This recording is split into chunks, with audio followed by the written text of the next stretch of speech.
Greetings, everybody. Dr. Barry Harris here with another Jesus Walk.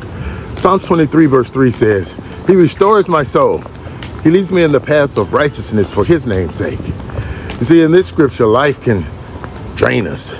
It tells us we get tired, discouraged, and even broken inside. But the shepherd restores. He renews what's lost, and He gives strength where there was none. And when He leads us, it's always towards righteousness. Remember that. A path that honors His name.